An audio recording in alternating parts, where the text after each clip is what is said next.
Programang ito ay rated SPG. Striktong patnubay at gabay ng magulang ang kailangan. Maaaring may masiselang tema, lengguwahe, karahasan, sexual, horror o droga na hindi angkop sa mga bata.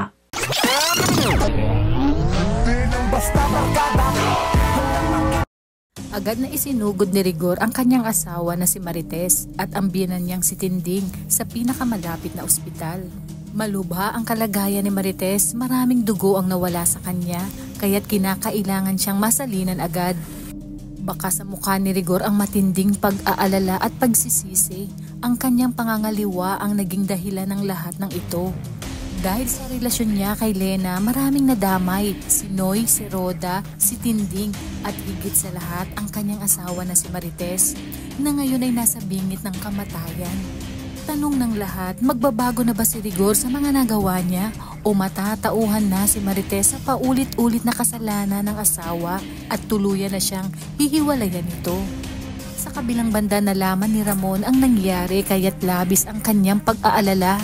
Hindi na mahalaga kung makita siya ni Rigor, handa na siyang magpakita kung kinakailangan.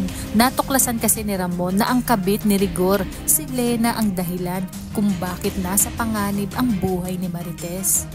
Habang naguguluhan, naisip ni Ramon na tawagan si David. Alam niyang posibleng mag-match ang dugo nito kay Marites na maaaring makapagligtas sa kanya. Ngunit bago pa man niya magawa, si Rigor na mismo ang tumawag kay David upang ibalita ang nangyari.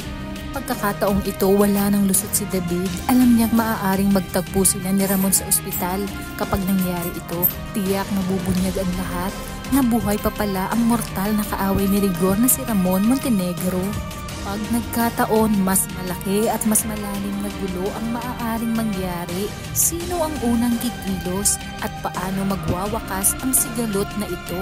Kaya naman kapamilya, kung bago ka pa lang sa aking channel ay mag-subscribe ka na at i-click mo na rin ang bell icon para updated ka sa pinakahuling kaganapan sa paborito mong teleserye, ang FPJ's Batang Quiapo. Hanggang sa muli, salamat!